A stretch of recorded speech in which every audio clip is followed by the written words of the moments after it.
Welcome to episode 7 of the Business of E-commerce show. And today I'm back with Dale Harrison again. And today we're going to talk about your retail distribution strategy and how that's connected to brand awareness. So Dale, I think we have spoken about this topic. You and I have chatted about this before. A lot of like if you look at Ordoro's customer base, right? A lot of people are selling through Shopify. And I think there is a topic that often I hear about is, should I just focus all my energy on Shopify and go exclusive on it? Or should I also list my products on Amazon or Walmart and other channels?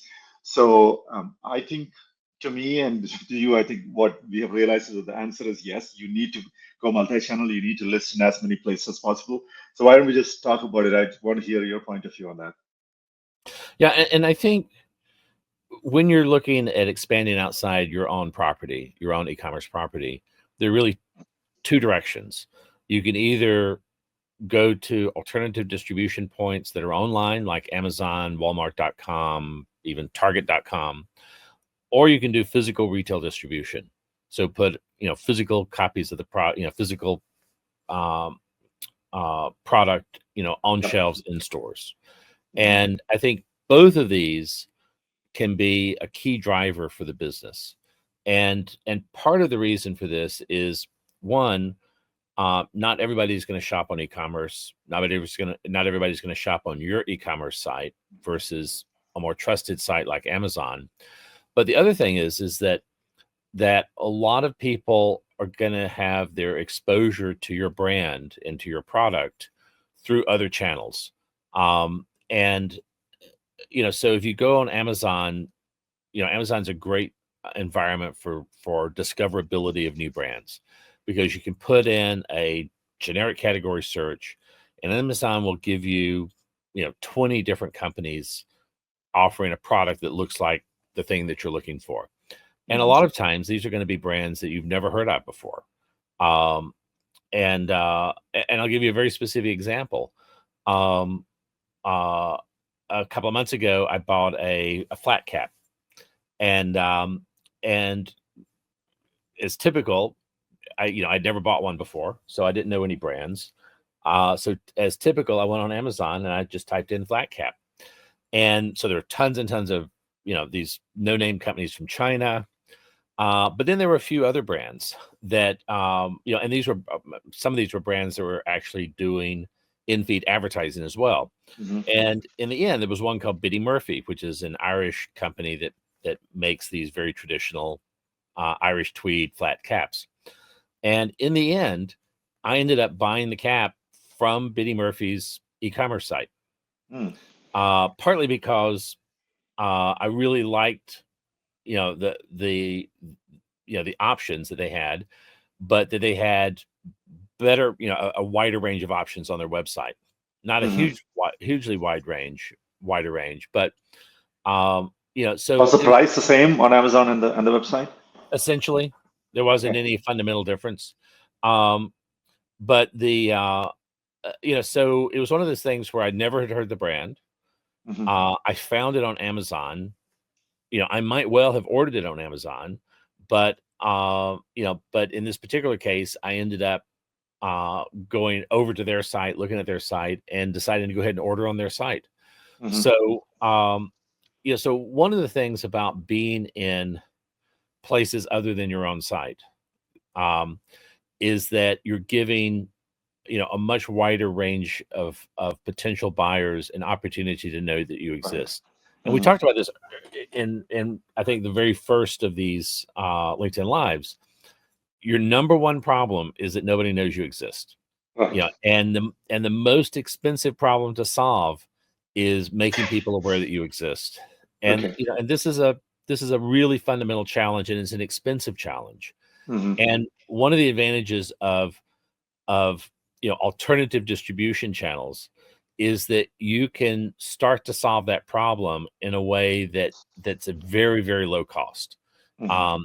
So you're solving the problem by putting yourself in front of people who are about to buy from you, maybe at a lower margin, Hmm. But That's the thing that I was going to get to, right? The most common reason why I see people stay away from like Amazon is that they say, okay, my margins are lower, right? There are additional costs. But I think you're saying that if you frame it as like a marketing problem, then this is like an easy way of like the margin that you're losing is basically a marketing expense, and that's a customer you wouldn't have gotten otherwise, right?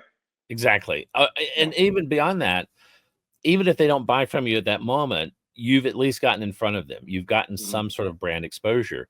And Right. so, the way to think about the lower margins, in both online and brick and mortar retail distribution Hmm. is that, you're gaining a lot of exposure, at the cost of slightly lower margins for the products that you actually sell through those Hmm. channels.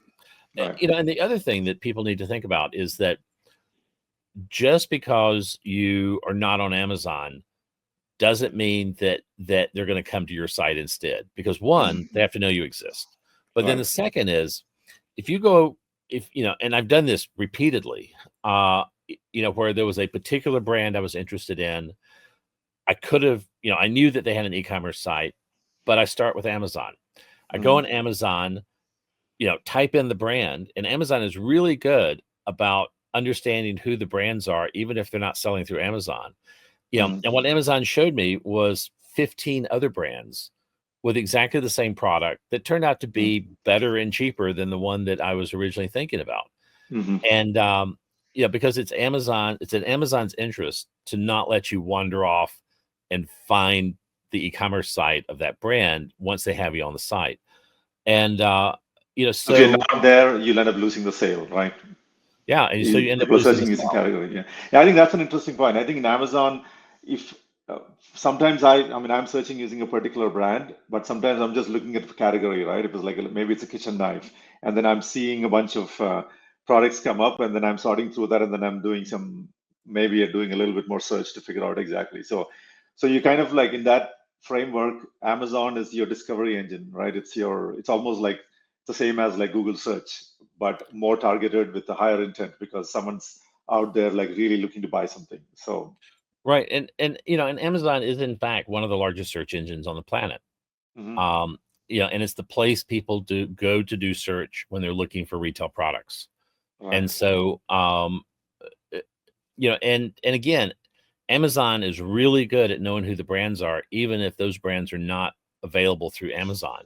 And they Mhm, know how to match that, and again, I've often gone into Amazon, typed in a very specific brand. They're not present, but I see 15 other options that are essentially identical. right. And once you're already there and you're already being presented with stuff, you know, it's the easiest path to buying the product is to just stay on the Amazon site. Mhm, And uh, so even if someone is directly looking for you, if you're not there, there's a high probability that they're not going to go find you somewhere else. They're going to mhm. find someone else. Okay. Yeah, that makes perfect sense. So I think to me, it sounds like it's a no-brainer that you have to list on Amazon, and any loss in margin, you kind of like categorize that as a marketing expense because if you're spending money on like ads or like Google search or something, it's exactly the same concept, right? Because this is a channel that's helping you discover your products. Now, obviously, I mean, Amazon is the dominant marketplace. I think Walmart is like, I assume Walmart is the next one. I don't know exactly who the second one is. So it sounds like it makes sense for you should be listing on all these different marketplaces, right? There is no point in like picking and choosing one because if you just extend the model that you're talking about, it's in your best interest to be in like as many places as possible. There is no need for you to restrict it as long as there is no fundamental misalignment between your product category and the place that you're selling. You should show up in like all these places. Is that right? Right. And Okay. and the other thing to think about is that um, just because Amazon got the first sale doesn't mean you Hmm. won't be able to get the second sale. And Hmm. and so again, if you think through your strategy on this, if you ship that product with a discount card that can Hmm. only be applied to, through your On your store side, yeah. on Hmm. your site, you have the opportunity to pull them back to your site on the second and subsequent sales. So Right, yeah. just because they bought from from Amazon initially doesn't mean you're forever at the mercy of Amazon. Right. The other Yeah. thing that I see mistake that I see companies make is where they will have a wide product portfolio range, and then they will take like 2 or 3 of the cheapest, lowest end versions of what they sell and put that on Amazon. And and again, what's going to happen is if I'm looking for that one particular cheap thing, fine, but Right. chances are most people are buying something more than that.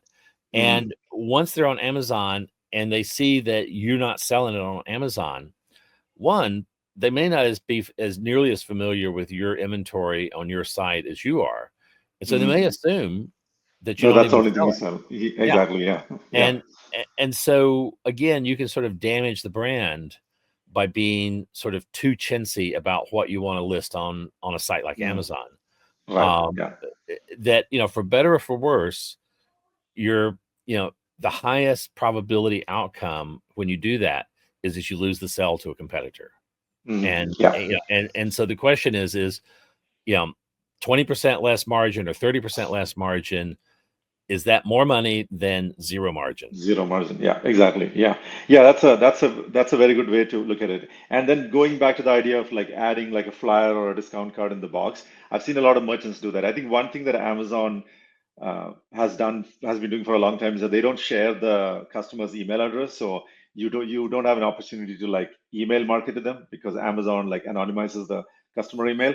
But if you're shipping it out of from your own warehouse, so obviously if you're using FBA, this will get tricky. I don't think there's a way to do this. But if you're FBM fulfilled by merchant, you're shipping out of your warehouse, then you should absolutely add like a discount card or like a flyer in that box so that you're asking the customer to like come back to your website and buy it. So, Or build it into your packaging. And Mhm. I'll tell you something else that I've noticed companies do is, I may get, like a credit card size insert Yeah, in the yeah, packaging, for a 10% discount or a 15% Mhm. discount.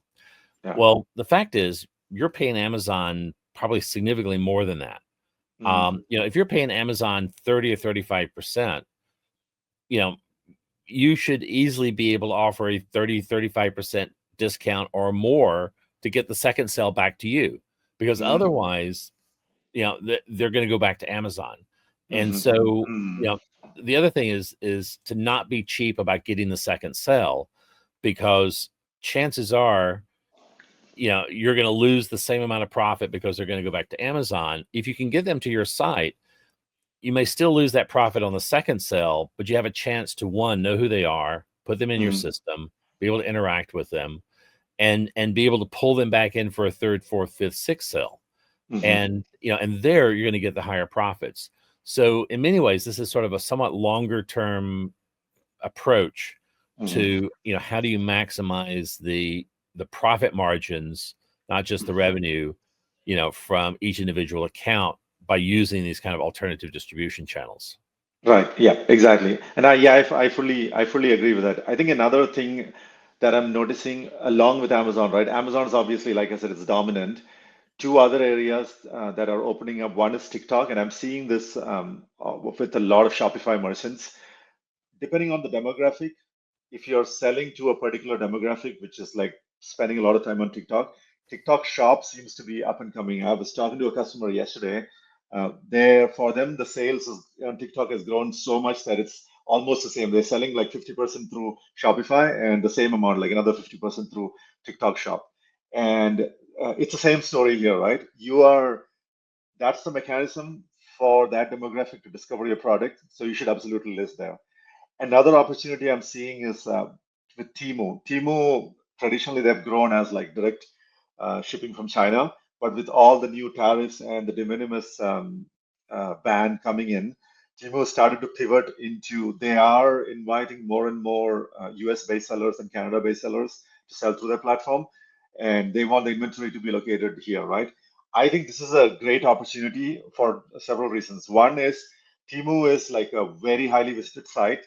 I remember seeing a statistic that I don't know, they're either like equal to or like somewhere in the same ballpark as Amazon in terms of the amount of global traffic that they're getting. And the second is that this is like it's still early in the game. Now, assuming that I don't know if the tariffs and the de minimis ban is that going to have a deep impact on Timo. I don't know, but assuming that they're going to continue to be around and then grow, they are going to pivot heavily into this, and that could be an opportunity for merchants to look at an alternate channel. So go to Amazon, go list on TikTok Shop, assuming that that's the right demographic. Even Temu, right? List your product there because they have this new local inventory filter, and maybe like Walmart marketplaces, like find all the dominant marketplaces and then be present. And like you said, don't just like pick and choose like one or two of your like smaller products. Just go with your entire product catalog because I think I think it requires a switch to think of it as a marketing problem instead of as like the whole sales and the margin problem. I think a lot of people get stuck in that the margin argument, and that's why that's why they don't do it. If you switch your framing of this to like this is a marketing problem, I think it expands it. Let's talk about physical, like big box retail store, like on Target or the Walmart's physical store. How Yeah. should merchants think about that? Well, I mean, even more generally than just the big box, Mhm, one of the things that I think an e-commerce merchant needs to think about is the fact that people are going to buy through the lowest friction channels possible. mhm. Nobody wants to go out of their way to buy. Yeah. And so part of this is you need to make your e-commerce store as frictionless as possible. But even there, buying from Walmart.com or Amazon is going to be, for a lot of people, a lot less frictionless, a Mhm, lot more frictionless because their credit card's already there, their address is already there, they're one click away from getting the order placed. And so, so the idea is to think to acknowledge the fact that you're not going to force people to behave differently than their default mode of behavior, and that default mode of behavior is to buy it in a manner that requires the least amount of effort. And mhm. for still a very large part of the population, that is going to a store, and Yeah. pulling it off a shelf because I don't have to pay for shipping. I don't have to wait to get it. It's right here, right now, today. And Mm, so again, a lot of this is about frictionless, what's the most frictionless buying option possible. And mm, again, it's if you can give them a reason to come back to your e-commerce store for a second or third or fourth purchase, mhm, you can still leverage this. But mhm, but the other thing that I think is really unique about physical store shelf is that you've got the ability to physically place your product in front of someone's eyeballs. And that's a mhm, very powerful thing. And mhm, it's much more powerful than placing the product in a search feed inside Amazon. mhm, Simply because you're probably going to have less competition. You're going to have less low price competition. You're not going to have ultra low cost competitors, out of Asia that mhm, have seemingly similar products. mhm. So you're in a better competitive position sitting on the store shelf. Okay. And But that means like the presentation of it becomes super important now, right? right. Because Yeah. on it's like your website versus you have like your box and the packaging and all of that. That's your presentation there. Yeah, and so you have to think about the physical packaging and the shelf presentation, the shelf space presentation of the product as being a brand awareness ad. Mm, yeah. Because and so you need to think entirely like you're thinking about doing a brand marketing campaign Mhm, when you're doing both the packaging and the shelf space presentation. mhm, And I'll give you a very specific example. So, all my life I've had a beard, but it's always been like just very, very close crop stubble. I've never had a long beard until back last July.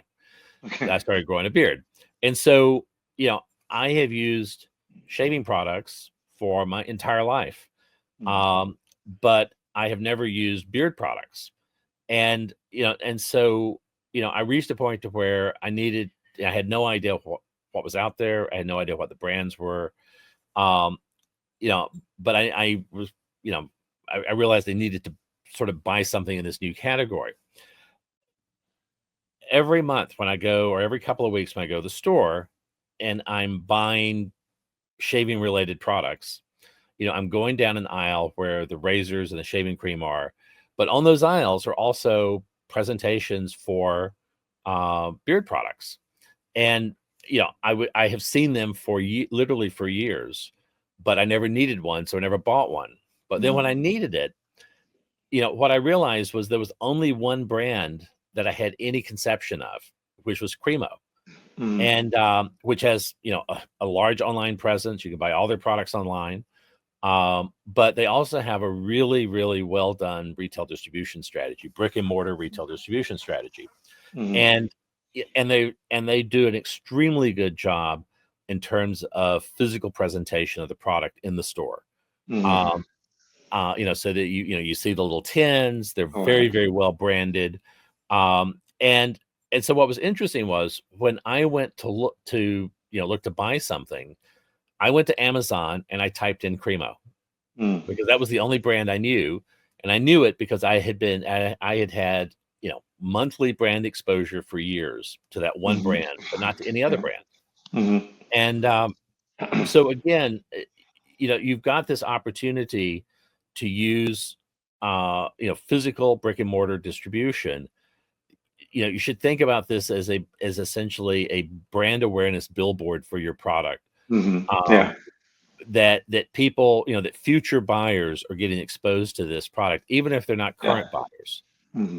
Yeah, that's awesome. I think, instead of like just looking at, if you, again, I think goes back to the idea of like putting some of the marketing budget into that for the margin and the amount of overhead. I'm sure like brick and mortar is probably, there are like minimums and then there are other costs associated with it. But if you consider, if you frame all of that as a marketing expense, then it makes perfect sense for you to be there. Like there's so much like foot traffic that's happening through those aisles, and your future potential customers can see that. So I think that's a great way of thinking about it.